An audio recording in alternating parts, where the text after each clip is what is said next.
Things I didn't know about Nigerian culture until marrying my wife. Number 1. African time. Things I didn't know about Nigerian culture until marrying my wife. Part 2. My Nigerian people, you guys gotta help me out with this. So my wife has shared with me something very interesting she experienced growing up in the Nigerian culture. Ghanaians, does my wife hate me? So, let me tell you, today is Saturday, she's making jollof, and she just asked me how much pepper she should put into the jollof. Come with me to pay my bride price. As a white man, I did not know this was a thing. These are 3 culture shocks of marrying Moroccan. Culture shocks that I had on my wedding day in Morocco. So I show up to my wedding. I was told to wear one outfit, so I put one outfit on. Next thing you know, I get pulled into a room. I'm getting changed again.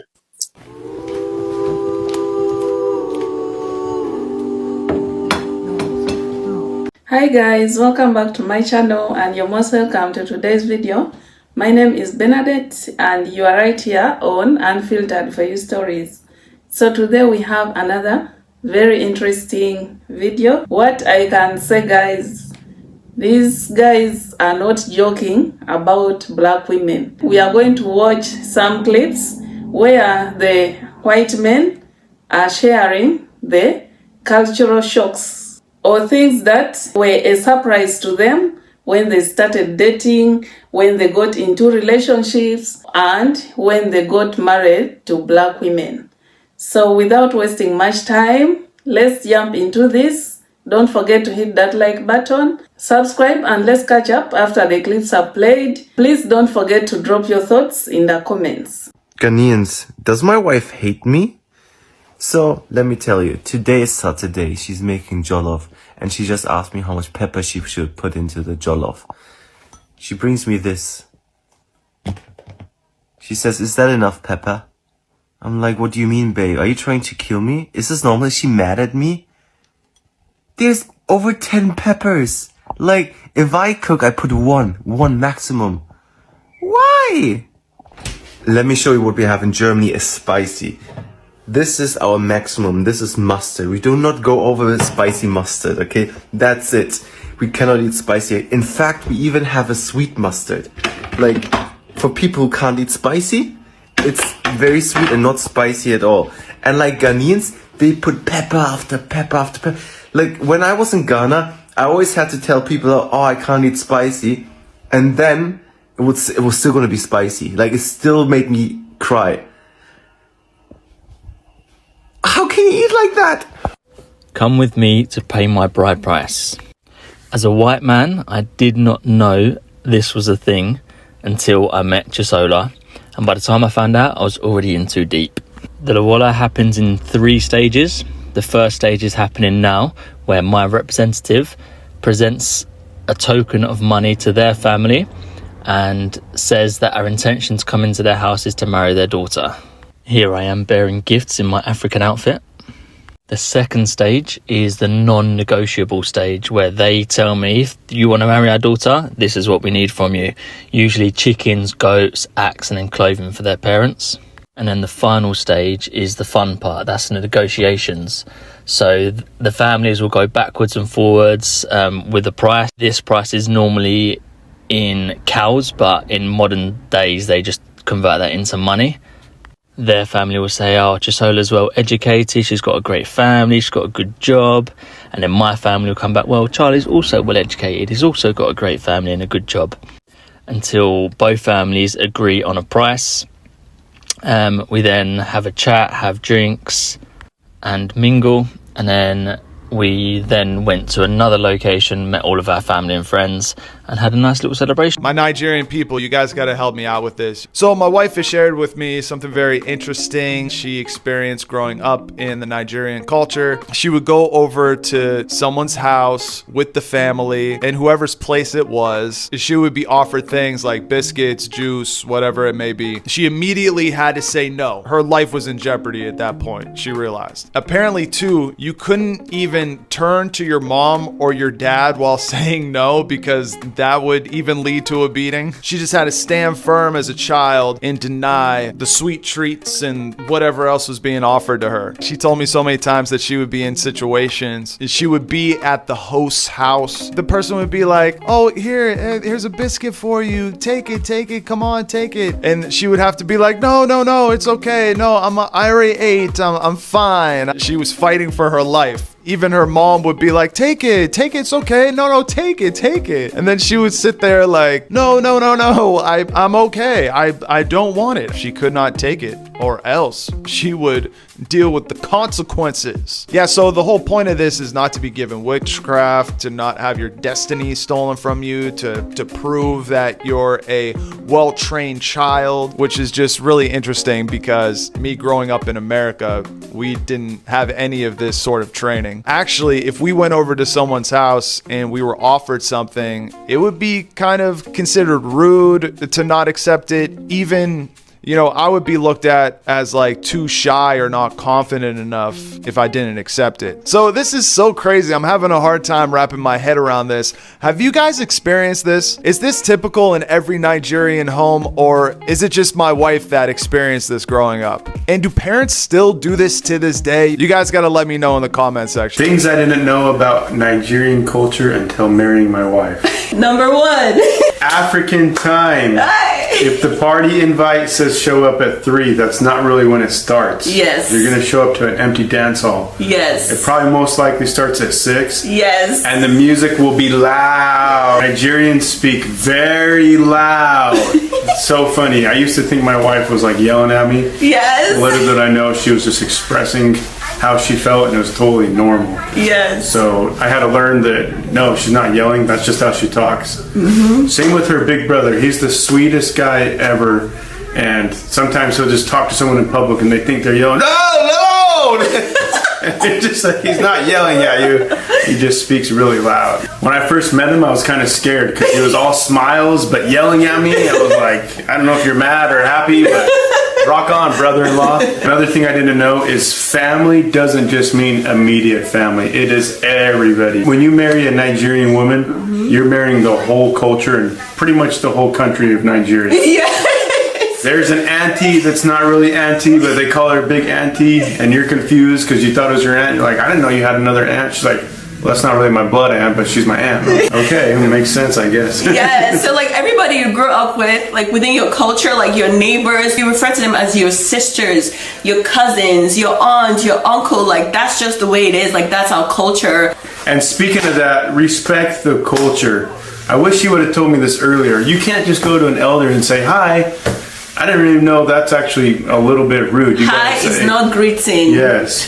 So you got to say good morning, sir, or good afternoon, ma'am. Mm-hmm. That is a more appropriate way to respect an elder. Where, here in the States, it's not super disrespectful to say hi, hello, how are you? Yes. But Nigerian culture, you got to have a little more respect than just hi. Very true. Greeting an elderly person, not even elderly, someone who's older than you, someone is like, I want to say like 6-7 years older than you, you have to say like, good evening, ma'am, good evening, sir. It's not like, hi, hello, like when my kids see my parents or his parents, they can't say like, oh, hi. No, that's disrespectful. In a lot of cultures, you have to curtsy and you have to say, good morning, ma'am, good morning, sir.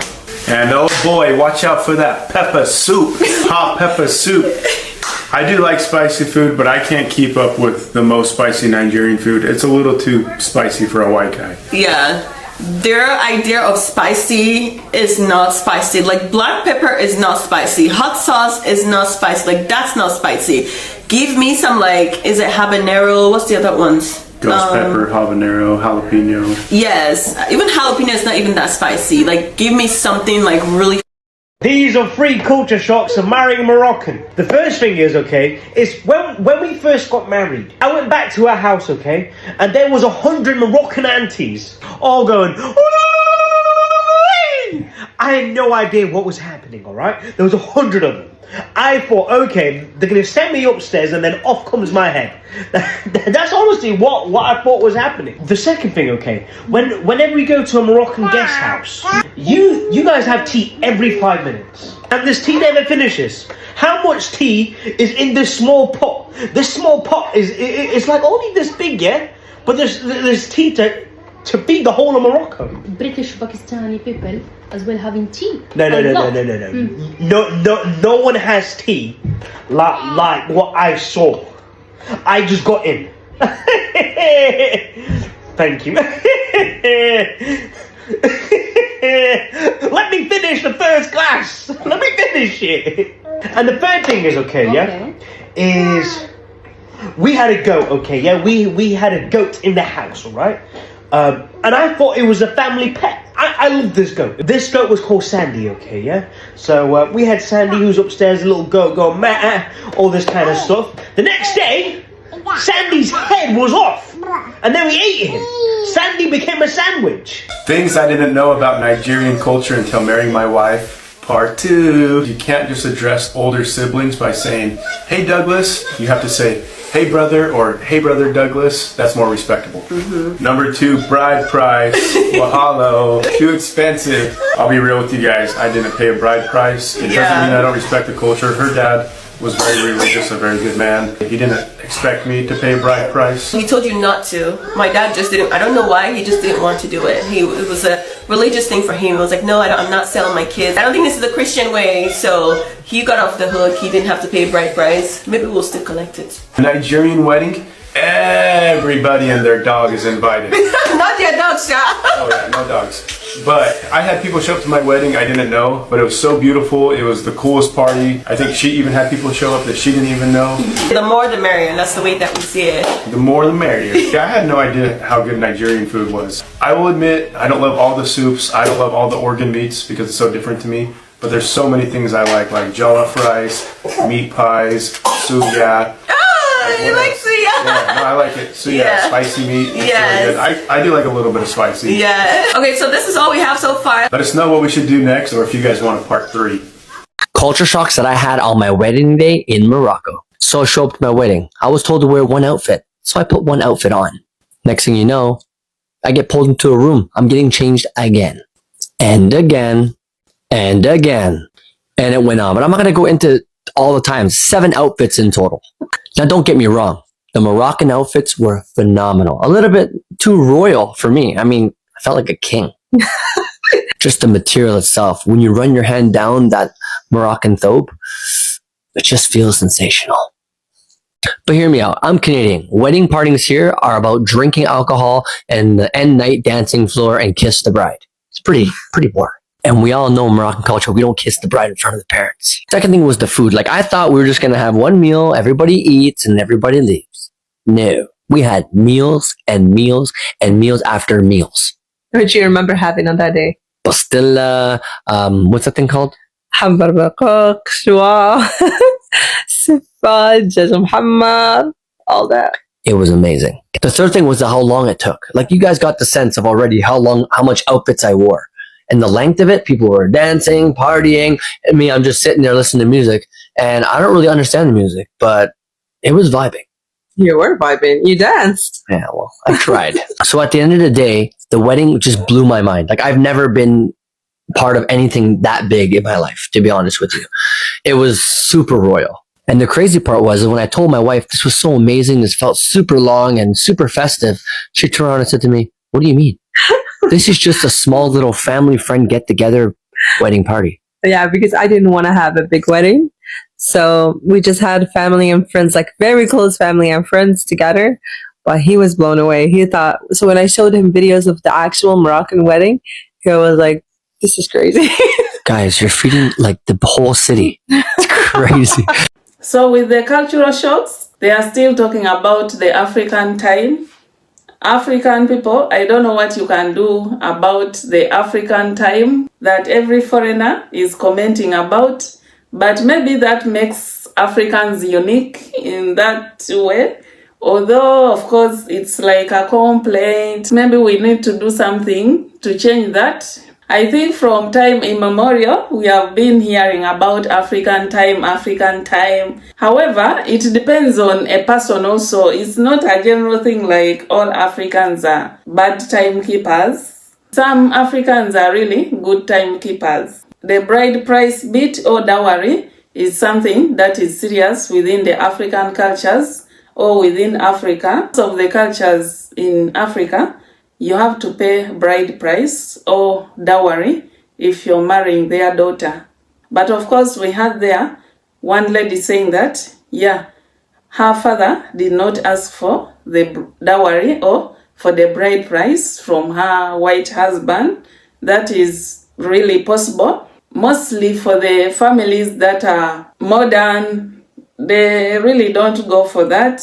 They don't really see it like it's something that needs to be done. As long as you are able to take care of their daughter, you can go with her, you can marry her.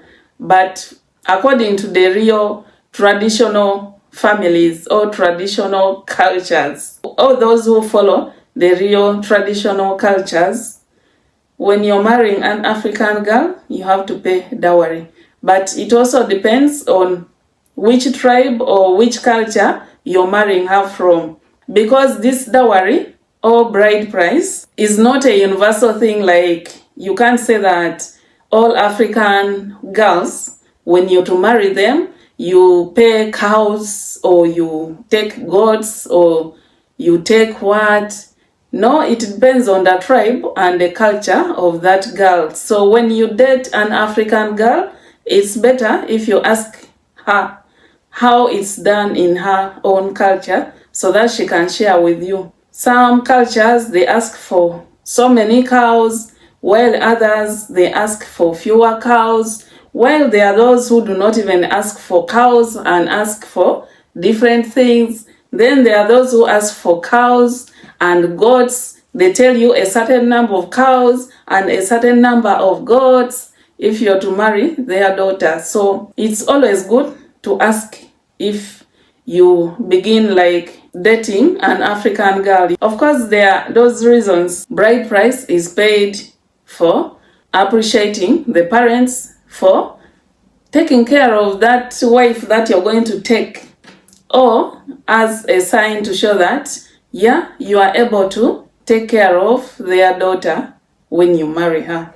And many other reasons. You heard that guy saying that, yeah, I found out when I was already deep into the relationship, and I don't know what he meant, but it's better to ask before. Do they need bride price, or what do they need in particular? Those days, it was so easy because most people had corrals of cattle. Like they would just say, how many cows should I give you? And then they go to their corral and bring the cows. The boy's father would give his son the animals and then they take them to the girl's home. But these days it's mostly cash if you're from another country. But it's a very serious cultural thing.